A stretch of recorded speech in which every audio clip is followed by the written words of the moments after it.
नमस्कार सभी को। आज की क्लास में हम चर्चा करेंगे कर प्रणाली पर।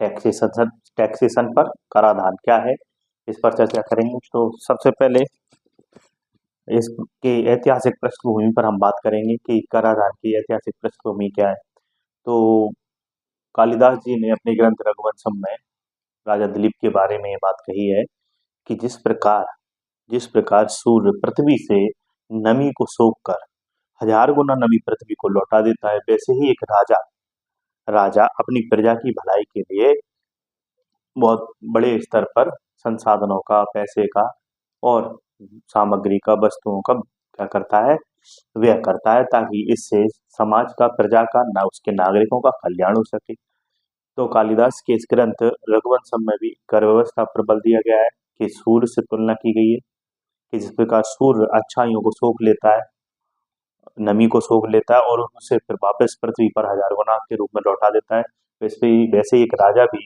अपनी प्रजा से क्या लेता है, कर लेता है या कुछ चीजें वसूलता है और उसके बदले में उन्हें कल्याणकारी कार्यक्रम उपलब्ध कराता है, कल्याणकारी योजना उपलब्ध कराता है, कल्याणकारी परिस्थितियां उपलब्ध कराता है उनके लिए, नागरिकों के लिए।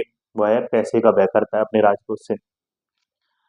और बात करें और समझते हैं, कौटिल्य और मनुस्मृति में भी विस्तार से कर व्यवस्था पर बल दिया गया है। मनुस्मृति में भी कहा गया है कि एक राजा का कर्तव्य है कि वह प्रजा के कल्याण के कार्य करे और साथ में इस कल्याण के कार्य करने के लिए वह प्रजा से कर की वसूली करे।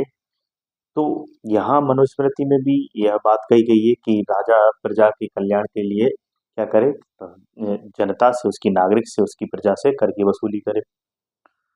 और उन्होंने यही भी बात कही है कि कर की वसूली में इस बात का ध्यान रखे राजा कि कर की वसूली शास्त्र अनुसार हो, विधि अनुसार हो।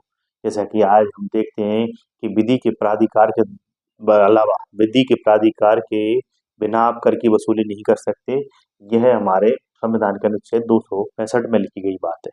265 में यह बात लिखी गई है कि ऐसा नहीं है कि मन चाहा तब कर लगा दिया, मन चाहा तब कर वसूल कर लिया, मन चाहा तब, ऐसा नहीं है ना। तो मनुस्मृति बकायदा राजा को यह एक मैसेज डिलीवर करती है, सूचना देती है, चेतावनी देती है कि राजा को विधि अनुसार, शास्त्र अनुसार कर की वसूली करना चाहिए और अगर अकाल जनित परिस्थितियां हैं तो उसे कर की दर में रियायतें देना चाहिए। जनता के कल्याण के लिए और अत्यधिक उसे क्या करना चाहिए, व्यय करना चाहिए। तो वहीं आगे चलकर कौटिल्य ने भी अपने ग्रंथ अर्थशास्त्र में इस बात पर बल दिया है कि एक राजा की शक्ति का आधार ही उसका राजकोष है और राजकोष का आधार उसका क्या है, कर। तो अर्थशास्त्र में सप्तांग सिद्धांत, राजा का मंडल सिद्धांत, साथ में कर के बारे में भी विस्तार से वर्णन किया है। किसी दिन हम इतिहास से पढ़ रहे होंगे तो उसमें जब हम कौटिल्य का अर्थशास्त्र पढ़ेंगे तो टैक्सेशन को और अलग से पढ़ लेंगे, क्योंकि यहाँ पे हमें मुख्य रूप से टैक्स पढ़ना है, कौटिल्य के अर्थशास्त्र को यहाँ पर विस्तार से नहीं पढ़ना है। इसलिए हम बस इतना ही बात करेंगे कि कौटिल्य ने भी अर्थशास्त्र में राजा को राजकीय शक्ति के लिए धन की वसूली की बात कही है कि राजा को, परंतु हाँ, उन्होंने ये बात कही है कि समता मूलक और न्याय मूलक कर लगाना चाहिए। अर्थात जो अमीर है उन पर ज्यादा कर लगाना चाहिए, जो गरीब हैं, जो कर देने में सक्षम नहीं है, उनको कर की रियायतें देना चाहिए, उन्हें कर से छूट देना चाहिए, उन पर कम कर लगाना चाहिए। ये बात खुद बकायदा किसने कही है, कौटिल्य ने अपने अर्थशास्त्र में। और ये भी कहा है कि कर की दर ऐसी हो कि वो सहनीय हो, कि जनता उसे सहन कर सके और वहन कर सके, है ना। ऐसा नहीं कि जबरन कर की वसूली की है। इसलिए जब आपने देखा होगा, आपने अगर इतिहास पढ़ा होगा तो देखा होगा कि जब सिकंदर ने भारत पर आक्रमण किया था तो उस समय बाकायदा कौटिल्य, विष्णुगुप्त धनानंद से सहायता लेने उसके दरबार में पहुंचते हैं और देखते हैं कि उस समय वो दान पर्व का आयोजन कर रहा है और दान जो दे रहा है ब्राह्मणों को, वह उसने जबरन वसूली की है। अकाल जनित परिस्थितियों में उसने जनता से जबरन कर की क्या की है, वसूली की है। तो उन्होंने इस बात पर राजा को चेतावनी दी थी कि प्रजा के प्रति आपका कर्तव्य है कि आप जनता से वह कर वसूल करें जिसमें जनता देने योग्य हो। और अगर आप उस कर का उपयोग सिर्फ अपने भोग विलास के लिए करते हैं, राजा अगर उस कर का उपयोग जनता के कल्याण के लिए नहीं करता है, अपनी प्रजा के कल्याण के लिए, तो ऐसी जनता फिर राजा को कर भी ना दे। उन्होंने जनता को मैसेज दिया कि जनता भी कर दे जब राजा उसके लिए उस कर का इस्तेमाल भलाई के लिए करे। और धनानंद ने तो इसके विपरीत कर दिया। धनानंद को भरी सभा में विष्णुगुप्त ने कहा कि हे राजन, तू अपने कर्तव्य से विमुख हो गया है, तुझे जनता की समस्याओं की कोई भी खबर नहीं है और तेरा सर्वनाश होगा। और हुआ। आगे चलकर मिडाइवल हिस्ट्री, ये तो एंशियंट हिस्ट्री में हमने देखा कि एक राजा किस प्रकार से अपनी प्रजा के कल्याण के लिए कर की व्यवस्था करता है और उस कर का व्यय करता है। साथ में हम आप देखेंगे मेडाइवल हिस्ट्री में भी हमें आने वाले समय में जो अरे दिल्ली सल्तनत था और जो मुगल बादशाह थी, मुगल काल था, उसमें भी कई प्रकार के कर दिखाई देते हैं। दिल्ली सल्तनत में मध्यकाल में भी अलाउद्दीन खिलजी की कर व्यवस्था ने देखने को मिलती है, बाजार व्यवस्था देखने को मिलती है, जिसमें वो घरी कर, चरी कर और कर की दर को 50% तक बढ़ा देता है।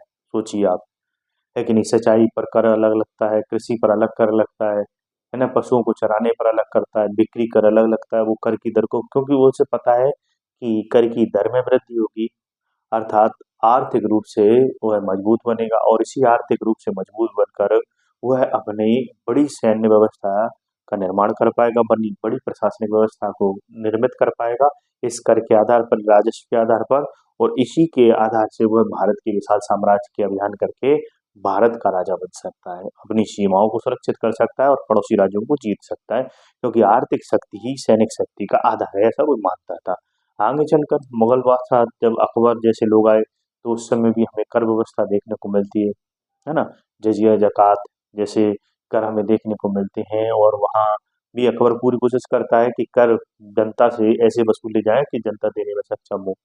और उसी टाइम पीरियड में हमें औरंगजेब से संघर्ष करते हुए मराठा शक्ति में छत्रपति शिवाजी भी अपने साम्राज्य की व्यवस्था करते हैं। अपनी साम्राज्य की व्यवस्था के दौरान वे बाकायदा क्या करते हैं, सरदेशमुखी और चौथ जैसे करों की वसूली पर बल देते हैं। तो यहाँ पर भी कर व्यवस्था, तो हर एक देखा जाए तो एंशियंट हिस्ट्री से लेकर मेडाइवल हिस्ट्री तक कर व्यवस्था हमें देखने को मिलती है। पर एंशियंट हिस्ट्री में भी एक जगह कर व्यवस्था देखने को मिलती है 600 ईसा पूर्व में। हम देखते हैं कि जो कर व्यवस्था थी वो अप्रगतिशील थी, क्योंकि उस समय ना शूद्रों पर कर ज्यादा लगाते थे और जो धनी वर्ग था, ब्राह्मण और क्षत्रिय, उन पर कर कम लगता था।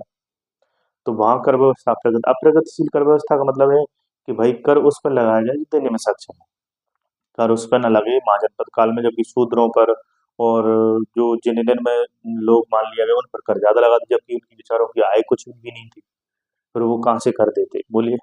तो अप्रगतिशील कर व्यवस्था कि जिसके पास पैसा नहीं है उस पर कर लगाया जा रहा है। और यही अप्रगतिशील व्यवस्था में कहा नजर आती है अंग्रेजी शासन काल में। जैसे ही अंग्रेज भारत आए तो उन्होंने भारत में लॉर्ड कॉर्नवालिस ने स्थायी बंदोबस्त, मुनरो ने और जो वो अपनी व्यवस्था है रैयतवाड़ी, इसके बाद महलवाड़ी, हॉल्ट मैकेंजी ने, इन लोगों ने जो कर व्यवस्था डेवलप की, वो ऐसी कर व्यवस्था डेवलप की जिसमें कि अत्यधिक लगान की वसूली की गई।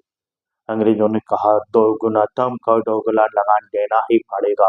तो ये सब उनका ज्यादती की गई, जबरन कर की वसूली, जो किसान वर्ग सक्षम नहीं था उससे अत्यधिक कर की राशि वसूली गई। इसमें स्थायी बंदोबस्त में कर की राशि अधिकतम तय की गई।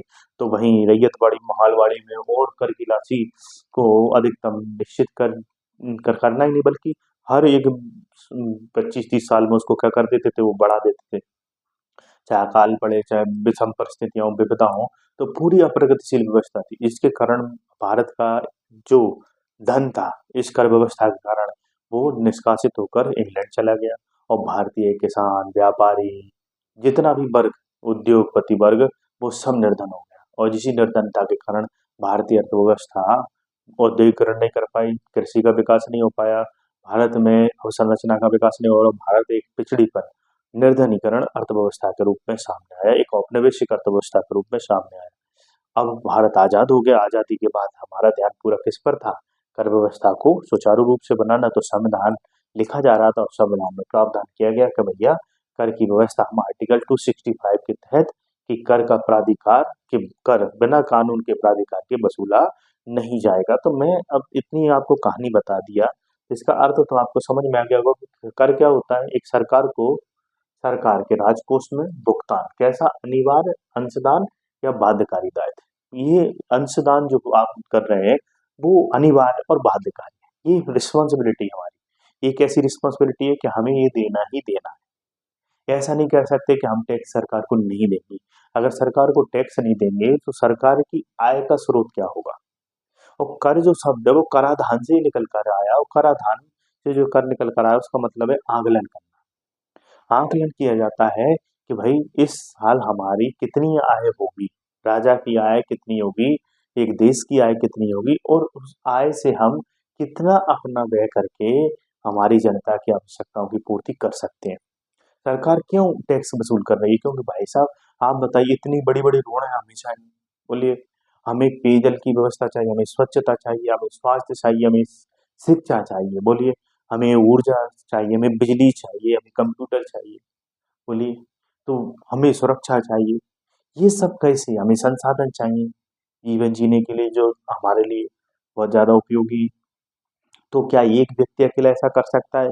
क्या निजी क्षेत्र कर सकता है? सिर्फ और कौन कर सकता है? एक राजा, मतलब एक देश, ये सरकार कर सकती है। जब इतना सारा इतने सारे संसाधन मनुष्य की आवश्यकता के लिए जरूरतमंद है तो उनके लिए खर्चा तो होगा ना। अब आप कहें कि सर प्रशासन, हमारे यहाँ चोरी बहुत हो रही है, हमें पुलिस की जरूरत है, तो पुलिस प्रशासन की हम नियुक्ति करेंगे तो उनका वेतन है, उनको बाकायदा उनकी यूनिफॉर्म है, उनकी डेली के आए दिन खर्चे हैं, उनका जो हम ये जहाँ संगठन बनाएंगे, जहाँ कार्यालय बनाएंगे उसका खर्चा है, आने जाने का, चोर को पकड़ने के लिए पुलिस जाएगी तो भाई पुलिस का पेट्रोल का भी खर्चा है, आने जाने का खर्चा है, और भी अन्य खर्चे जो उसमें इंक्लूड हो जाएंगे कार्यवाही के दौरान। तो भाई साहब ये कहाँ से होगा बताइए? आपको सुरक्षा चाहिए, आपको स्वास्थ्य चाहिए, तो स्वास्थ्य के लिए डॉक्टर भी चाहिए, अस्पताल भी चाहिए, बेड भी चाहिए, उपकरण भी चाहिए, दवाइयाँ भी चाहिए, बॉटल भी चाहिए, इंजेक्शन भी चाहिए। बताइए कहाँ से आएगा? सरकार कहाँ से लाएगी? इसके लिए सरकार के पास आय का स्रोत क्या है? टैक्सेशन। तो वो एक ऐसा अनिवार्य, या ये हमारे लिए भुगतान करने वाला दायित्व है कि हमें ये भुगतान करना ही करना है। ठीक है? और याद रखें, कर की वसूली सरकार, ये हमें तो करना ही करना है, और कर की वसूली कौन करती है? सरकार करती है ना? सरकार के राजकोष में जाता है, और ये अनिवार्य अंशदान या बाध्यकारी दायित्व है हमारा जो हमें ये सरकार को देना है। जब सरकार हमसे वसूली करने के लिए आती है कि लाओ भाई कर लाओ, तो फिर कानून के प्राधिकार के तहत ऐसा करती है। ऐसा नहीं है कि अंग्रेजों के जमाने का टाइम हो कि लाओ कर लाओ, तुम्हें पकड़ के और जेल में ठूंस दिया कि लाओ नहीं कर दोगे तो तुम्हें डंडे मारेंगे और कोड़े पड़ते थे या तुम्हारी जमीन हड़पी। नहीं, आज कानून का शासन है, और कानून के शासन के तहत कर की वसूली की जाती है। तो कानून के प्राधिकार के तहत किस किस को प्राधिकार दिया है, अधिकार दिया है? केंद्र सरकार को, 7वीं अनुसूची में बकायदा लिखा है, संघ सूची के विषय पर कर लगाने का, राज्य सरकार को राज्य सूची के विषय में, और स्थानीय प्रशासन को 11वीं और 12वीं अनुसूची के तहत उनको अधिकार देती है हमारा संविधान कि आप जनता से वो अनिवार्य अंशदान, जो अनिवार्य भुगतान जो जनता को करना चाहिए, जो जनता के ऊपर दायित्व है भुगतान करने का, वो आप वसूल सकते हैं, जो बिल्कुल लीगली है ना? अब आगे चल के हम देखते हैं कर के प्रकार। कर के कितने प्रकार हैं? तो कर की बाहर की प्रकृति के अनुसार, बाहर की प्रकृति के अनुसार दो प्रकार के कर होते हैं, प्रत्यक्ष और अप्रत्यक्ष कर। कर की बाहर की प्रकृति मतलब, जैसे कि भाई मैं कोई काम कर रहा हूँ, मैं काम कर रहा हूँ, और सरकार ने कहा कि आपको टैक्स देना है, तो मैं बोलूंगा मैं किस पर टैक्स दूं? तो सरकार ने बोला जो आपकी आय है, जो आप 100 रुपये कमा रहे हैं महीने का, उस पर हमें 10 रुपये टैक्स चाहिए। तो भाई मेरे ऊपर ही कर लगा, मेरे ऊपर ही, मतलब मेरी आय पर कर लगा, कर के आधार पर, मतलब मेरी आय पर कर लगा, या मेरी किसी कंपनी है उसकी आय पर कर लगा, तो कर का आधार भी मैं ही हो गया, और मेरे से का के जमा भी तुमको ही करना है। और चूंकि कर का आधार मेरी आय है तो जमा भी रिस्पॉन्सिबिलिटी मेरी होगी, क्योंकि मुझे ही पता है ना मेरी आय कितनी है, और मुझे टैक्स कितना देना है, तो मैं ही जाऊंगा जमा करने के लिए। तो ऐसा कर प्रत्यक्ष कर कहलाता है बच्चों। क्या कहलाता है? प्रत्यक्ष कर। मतलब जिसमें प्रारंभिक एवं अंतिम भार, प्रारंभिक मतलब जमा करने मुझे जाना है, अंतिम भार मतलब मेरे या किसी संस्था के ऊपर, उसकी आय के ऊपर लग रहा हो, उसे हम अंतिम भार कहते हैं। तो प्रारंभिक और अंतिम भार, कि भाई मेरी आय पर ही कर लग रहा है और जमा भी मुझे करने जाना है, तो हम उसे कहते हैं प्रत्यक्ष कर। ऐसा कर का ऐसा कर जिसे टाला ना जा सके, अटल कर कैसे है ना, मतलब इसके कर के भार को आप टाल नहीं सकते। जबकि अप्रत्यक्ष कर क्या होता है? किसी कर का आरंभिक भार किसी व्यक्ति या संस्था पर, मतलब कि भाई साहब किसी व्यक्ति, अन्य व्यक्ति को जमा करने जाना है ना, और अन्य चीज पर लग रहा है ना कि नहीं? एवं अंतिम भार किसी और पर पड़े, जैसे कि मेरी इनकम पर नहीं पड़ रहा भाई भार, है ना, किसी और चीज पर पड़ रहा है, जैसे कि उसके उत्पाद के पर भार पड़ रहा है, उसकी सीमा शुल्क पर भार पड़ रहा है, है कि नहीं, कि उत्पाद बिक्री पर भार पड़ रहा है, बेचने के कारण उस पर भार पड़ रहा है कि नहीं, कि भाई आप बेच रहे हो तो उसके कारण उस पर क्या लग रहा है, टैक्स लग रहा है कि नहीं। पे मैं मान ली मैंने खरीदी वो वस्तु, तो खरीदी तो मैंने पे किया उसका टैक्स, पर वो उसे जमा करने कौन जा रहा है, जमा करने और कोई संस्था जा रही है और कोई व्यक्ति जा रहा है कि नहीं। तो ऐसा कर का भार इसे परोक्ष कर भी कहते हैं, जिसे टाला जा सके। जैसे कि आप देखते हैं कि आप बिस्किट खरीदते हैं तो उस पर एमआरपी लिखी रहती है ना, मैक्सिमम रिटेल प्राइस, और एमआरपी में लिखा रहता है ऑल इंक्लूडिव टैक्स, सभी प्रकार के टैक्स उसमें इंक्लूड रहते हैं, है ना। तो वो हमने ही दिया है ना उस पर कि भाई 5 रुपए का पार्ले जी था, 1 रुपए उस पर टैक्स लिखा, 6 रुपए, तो 6 रुपए हमने दिए पर उसे जमा कोई और करने जा रहा है। ये हमारी आय पर या इनकम पर नहीं लग रहा है, ये उसकी उत्पाद पर या उसकी सीमा पर, सीमा शुल्क पर या फिर बिक्री पर लगा हुआ भार है ना। तो इस कर के भार को टाला जा सके उसका करते हैं अप्रत्यक्ष कर, है ना। अब आगे चलिएगा, ये तो कर की भार राजस्व में अंशदान के आधार पर, कि भाई राजस्व में अंशदान के आधार पर दो कर होते हैं, प्रमुख कर, गौण कर, मतलब जिसका अंशदान ज्यादा है, मतलब जिसका अंशदान हमारे राजकोष में ज्यादा है, राजस्व में ज्यादा है, उसे हम प्रमुख कर कहते हैं, और जिसका अंशदान कम है उसे गौण कर कहते हैं। प्रत्यक्ष कर, जैसे कि प्रत्यक्ष कर और अप्रत्यक्ष कर भी इसमें शामिल है, और इसमें भी प्रत्यक्ष और अप्रत्यक्ष कर का शामिल है। जैसे आय कर, निगम कर, इनका हमारे राजस्व में अंशदान बहुत ज्यादा है, अंशदान बहुत ज्यादा है इन प्रत्यक्ष करों का, इसलिए इन्हें प्रमुख कर की श्रेणी में रखा जाता है। अप्रत्यक्ष कर जैसे कि उत्पाद शुल्क और सीमा शुल्क, इनका भी अंशदान राजस्व में बहुत ज्यादा है, इसलिए इन्हें अप्रत्यक्ष करों का प्रमुख कर माना जाता है। गौण कर मतलब जिनका अंशदान ज्यादा नहीं है ना, इनका अंशदान ज्यादा नहीं है, जैसे कि गिफ्ट कर पहले था, अब समाप्त कर दिया गया, प्रत्यक्ष कर में आता था।